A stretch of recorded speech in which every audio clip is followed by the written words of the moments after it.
नमस्कार, स्वागत है आप सभी का आपके प्यारे YouTube channel my EPF simply में। फ्रेंड्स, आज की इस वीडियो में हम बात करने वाले हैं, यदि आप ईपीएफ क्लेम कर रहे हैं और आपका क्लेम बार बार रिजेक्ट हो रहा है, तो आज की इस वीडियो में हम कुछ आपको सिंपल से टिप्स बताएंगे जिसकी मदद से आप अपने ईपीएफ क्लेम को रिजेक्ट होने से बचा सकते हैं। यानी कि यदि आपका ईपीएफ क्लेम करने से पहले यदि आप इन स्टेप्स को फॉलो करके ईपीएफ क्लेम करते हैं तो संभवतः चांस है कि आपका क्लेम रिजेक्ट नहीं होगा।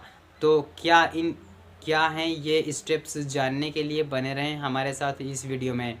तो हम बात करते हैं सबसे पहले एडवांस पीएफ निकालने के लिए। यदि आप एडवांस पीएफ निकाल रहे हैं और आप चाहते हैं कि आपका क्लेम रिजेक्ट ना हो, तो इसके लिए आपको ये चीज़ें ध्यान रखनी है। फर्स्ट नंबर पे ये ध्यान रखना है कि आपको ईपीएफ एडवांस निकालते समय आपको उतनी ही अग्रिम राशि डालनी है जितनी कि निकलने के लायक है। यानी कि आपको आपका एम्प्लॉय शेयर ही भरना है। एडवांस पीएफ निकालने में आप केवल एम्प्लॉय शेयर ही निकाल सकते हैं।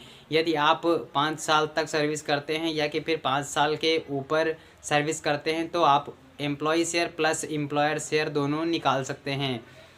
इसके बाद आपको इस चीज़ का ध्यान रखना होता है कि आप जो भी पासबुक या चेक बुक अपलोड कर रहे हैं, तो पासबुक में क्या होता है कि आपको यह देख लेना है, जो आपका बैंक पासबुक है उसकी फ़ोटो क्लियर होनी चाहिए, क्लियर विजिबल होनी चाहिए। आप जूम करके देख लीजिए, उस पर जो आपका खाता नंबर और आईएफएससी कोड है वह क्लियर विजिबल होना चाहिए। और आपको यह भी चेक करना होगा कि आपके पासबुक पर बैंक का स्टाम्प और आपका फ़ोटो लगा होना चाहिए, तब आपका क्लेम सेटल जल्दी हो सकता है। और यदि आप चेक बुक अपलोड कर रहे हैं तो आप देख लीजिए कि आपके चेक बुक पर आपका नाम प्रिंटेड होना चाहिए और आपका बैंक अकाउंट नंबर और आईएफएससी कोड क्लियर विजिबल होना चाहिए, जिससे कि ईपीएफ ऑफिस वालों को क्लेम जल्दी सेटल करने में आपकी सहायता मिलेगी और वह आपका क्लेम जल्दी ही सेटल करेंगे।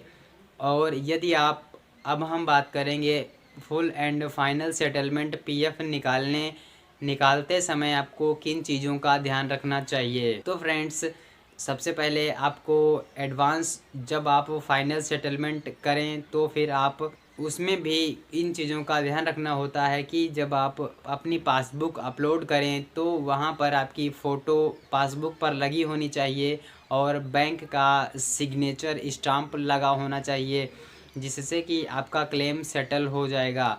और दूसरी बात, यदि आप चेक बुक अपलोड कर रहे हैं तो फिर उसमें आपका नाम प्रिंटेड होना चाहिए और बैंक अकाउंट नंबर और आईएफएससी कोड भी लिखा होना चाहिए, जिससे कि आपका क्लेम जल्दी ही सेटल होगा। जानकारी आपको कैसी लगी कमेंट करके बताइए और सब्सक्राइब कीजिए हमारे यूट्यूब चैनल को। और मिलते हैं अगले वीडियो में, तब तक के अपना ख्याल रखिए।